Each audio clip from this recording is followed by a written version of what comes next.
अक्षय आंवला नवमी 2024 में कब है? पूजा का शुभ मुहूर्त, पूजा की विधि, घर में किस प्रकार से आंवला नवमी की पूजा कर सकते हैं और इस दिन क्या करना चाहिए, इस दिन विशेष रूप से किन चीज़ों का दान किया जाता है और साथ ही जानेंगे इसका महत्व। तो हेलो दोस्तों, आप सभी का स्वागत है हमारे यूट्यूब चैनल पर। हमारे चैनल पर पहली बार आए हैं तो मेरी वीडियो पूरी देखिएगा और वीडियो पसंद आती है तो लाइक शेयर जरूर करिएगा। दोस्तों, आंवला नवमी कार्तिक मास के शुक्ल पक्ष की नवमी तिथि के दिन मनाई जाती है। इस व्रत को अक्षय नवमी पर्व के भी नाम से जाना जाता है। आंवला नवमी के दिन आंवला के पेड़ की पूजा की जाती है और विष्णु भगवान की, शंकर भगवान की भी साथ में पूजा की जाती है।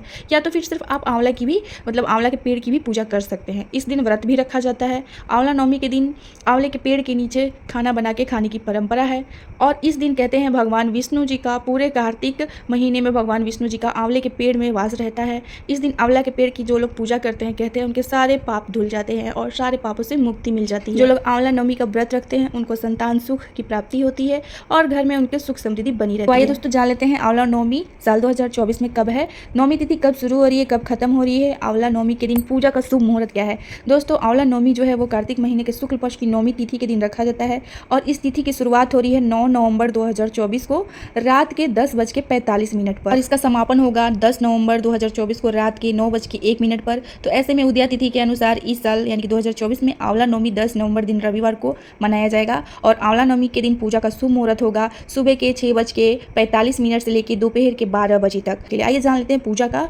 विधि क्या है, किस प्रकार से आपको पूजा करना है, कौन कौन सी चीज़ों का दान करना है। दोस्तों, आंवला नवमी के दिन आपको प्रातःकाल जल्दी उठ के स्नान करके साफ सुथरे वस्त्र धारण कर लेने हैं और अगर आपके घर में आंवले का पेड़ लगा हुआ है या फिर गमले में अपने पौधे लगा रखे हैं तो आप घर में भी पूजा कर सकते हैं। बाकी अगर नहीं है तो आप अपने आस पड़ोस में जो पार्क है, बागान है, गार्डन है, जहाँ भी आपको आंवले का पेड़ मिल जाए वहाँ पे जाके आप पूजा कर लीजिएगा। तो देखिए, इस दिन बहुत लोग वहाँ आंवले के पेड़ के नीचे ही खाना बना के और खाते हैं। तो अगर आपसे इतना पॉसिबल है तो आप वहाँ जाके खाना पका के और खा सकते हैं सब परिवार। अगर नहीं हो पा रहा है तो आप घर से भी पूड़ी, खीर या फिर कुछ मीठा बना के, अगर नहीं कुछ बना पा रहे हैं तो आप घर से मिठाई ही लेके चले जाइएगा, कुछ भी मीठा लेके चले जाइएगा और वहाँ बैठ के आप खा लीजिएगा पूजा करने के बाद। तो दोस्तों, इस दिन जो है आंवला का पेड़ के नीचे खाना बहुत ही शुभ माना जाता है। तो आप जरूर वहाँ बैठ के कुछ भी खा जरूर लीजिएगा, जैसे मीठा ही कुछ शुद्ध शाकाहारी चीज़ आपको खाना है।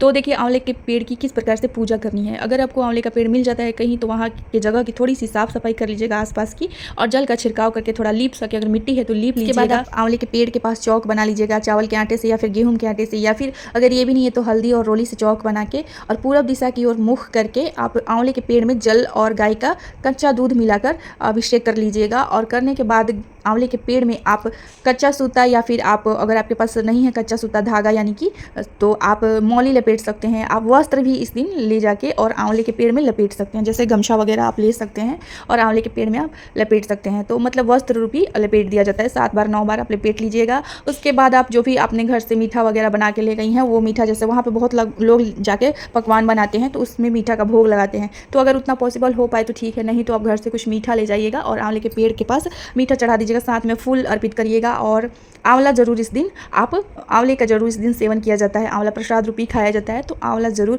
अगर फल लगा हुआ पेड़ है तो बहुत ही अच्छी बात है और अगर नहीं है तो आप आंवला जरूर लेकर जाइएगा। इस दिन दीप दान भी आंवले के पास किया जाता है, तो आंवले का दीप दान जरूर कर दीजिएगा। साथ में आंवले के पेड़ की परिक्रमा जरूर करनी चाहिए। तो जितना भी आपसे बन पड़ता है, जैसे 7 बार 9 बार या फिर 108 बार भी अगर आप करना चाहें परिक्रमा तो आप कर सकते हैं। तो जितना आपसे हो सके उतना परिक्रमा कर लीजिएगा। उसके बाद धूप दीप दिखा के और आरती कर लीजिएगा। और साथ में इस दिन अगर आप चाहें तो अक्षय नवमी के दिन अक्षय नवमी का जो कथा होता है वो आप पढ़ सकते हैं, बैठ के वहाँ पे पाठ कर सकते हैं। और इसी के साथ देखिए, इस दिन आंवला के पेड़ के नीचे ब्राह्मण को अगर भोजन कराया जाए आंवले के पेड़ के पास बैठा के तो ये बहुत ज़्यादा फलदायी होता है। तो अगर हो सके तो ब्राह्मण भोज जरूर कराएं आंवले के पेड़ के नीचे। जो भी आपके परिचित के हैं ब्राह्मण, उन्हें आप वहाँ ले जाकर और उनको बैठाकर आपसे जितना भी बन पड़ता है, जो भी पकवान आपने बना के घर से ले गया है या फिर वहाँ बना रही हैं, तो आपको ब्राह्मण भोज उस दिन जरूर कराना चाहिए। और ब्राह्मणी को इस दिन सुहाग जरूर दान करनी चाहिए, मतलब सुहाग की चीज़ें, सुहाग की सामग्री जरूर दान करनी चाहिए। उसी के साथ ब्राह्मण को आपको आंवला जरूर दान करना चाहिए।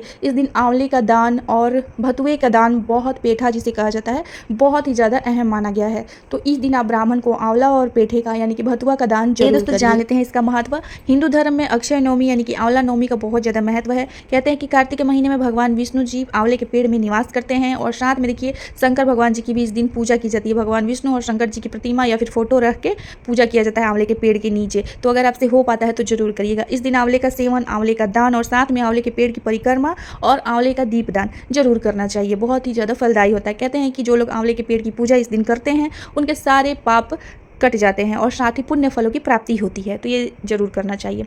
दोस्तों कहते हैं कि ब्रह्मा जी के आंसुओं से आंवले की उत्पत्ति हुई थी। और एक देखिए कथन ये भी है कि समुद्र मंथन में जब अमृत कलश पृथ्वी पर प्रकट हुआ था तो अमृत की बूंदें धरती पर जहाँ जहाँ गिरी थी वहाँ पे आंवले की उत्पत्ति हुई थी। समुद्र मंथन में जो विष निकला था उसका भगवान शिव जी ने विष पान किया था, तो विष का जो बूंद धरती पर गिरा था उससे भांग और धतूरे की उत्पत्ति हुई थी। और देखिए दोस्तों एक कथन ये भी है कि जब देवी लक्ष्मी माता पृथ्वी पर भ्रमण कर रही थी तो उनकी इच्छा हुई कि कैसे भगवान विष्णु और शिव भगवान एक साथ पूजे जाएं। तभी उन्हें ध्यान आया कि भगवान विष्णु जी को तुलसी अति प्रिय है और शिव भगवान को बेल अति प्रिय है, तो इन दोनों के जो गुण है एक साथ आंवले में है।